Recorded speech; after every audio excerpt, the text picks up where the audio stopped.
Before I was ordained a deacon, way back 2008,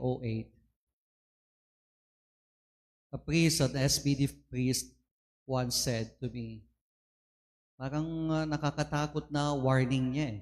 Sabi niya, kung meron kang iiwasan, hindi lang sa pagiging pari mo, kundi parang sa buong buhay mo, lalong-lalo na bilang isang pari, ay iiwasan mong lamunin ka ng sistemang pinagagalawan mo. Kasi sabi niya, pinaka mahirap na sitwasyon, lalong-lalo na ng isang pare, ay lamunin ka nga ng isang sistema. Well, it's good for us to remember this. When Jesus said to his disciples, "You are the light of the world, you are the salt of the earth." Alam niyo, para maintindihan natin ito, we have to remember, nung panahon ni Jesus, kahit napakasimpleng bagay ang ilaw o liwanag at asin, during those times, ang dalawang ito, napakahalaga ang ginagampanan nila. And fast forward po tayo, no? More than 2,000 years after. Kumbaga, itong ilaw o liwanag at asin, in fact, kung titignan natin, ito yung dalawang paraan para hindi tayo malunod, para hindi tayo lamunin ng sistema. Anong sistema ba ito? No? First, I would like to start with being the salt of the earth. If there is one thing that is trying to eat us, all of us, is the problem of corruption. When you talk about corruption, it's not just money. Hindi lang corruption of money. It's even corruption of values, corruption of truth, corruption of beliefs, corruption of things that we hold on to. Alam niyo, yun ang problema ng mundo eh. We live in a world where corruption is almost in every corner. In the house, in the family, in workplaces, even in the church, in government.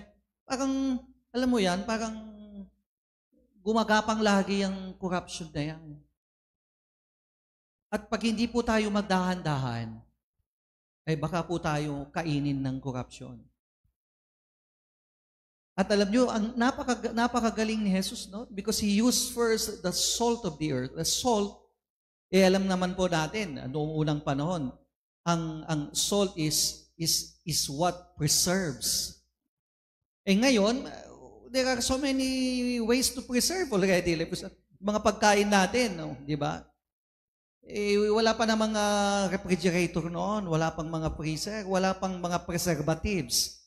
Ngayon, hindi mo nga alam kung presko ba yung isda na yan kasi baka meron ng formalin yan na na-preserve, di ba? But you see, the salt, if the world where we live in corrupts, salt preserves. Yun ang napakahalagang isipin natin. Kung halos lahat ng aspeto ng buhay natin, gumagapang yung corruption, the only way we can fight this is for us to become a salt. Why? Because the salt preserves it. Kumbaga, sa spiritual na pananaw, sana sinasabi ni Jesus, maging preservative kayo sa mundo. Kung ang mundo ninyo ay kinokorrupt na yung family, value system, even your faith and everything, kayo yung taga-preserve mismo. You are the ones preserving it from total corruption.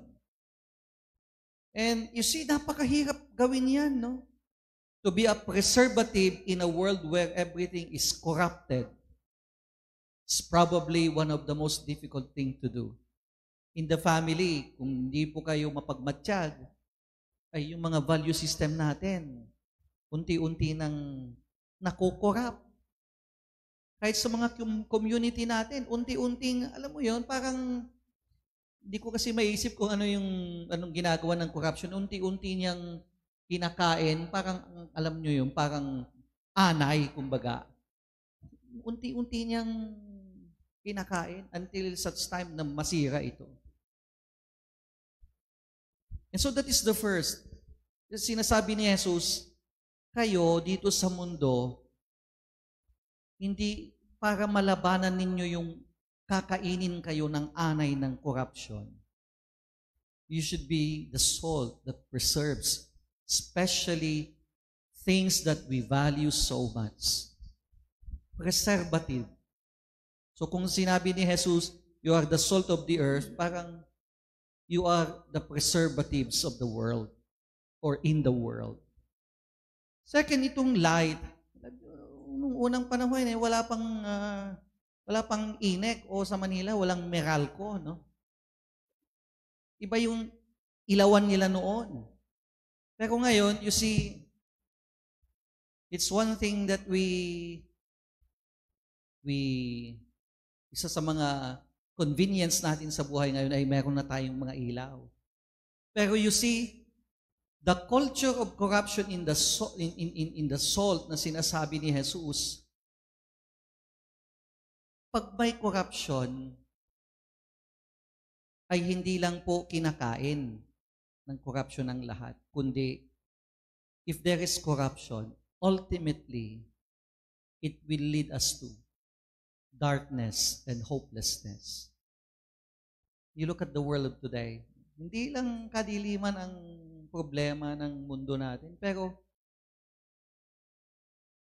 it's as if we are bordering into hopelessness. Ang daming mga tao nagiging hopeless na ngayon.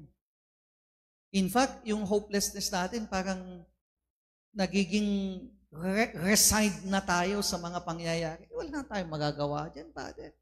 Tanggapin na natin yan. Okay na lang yan, and then we become hopeless.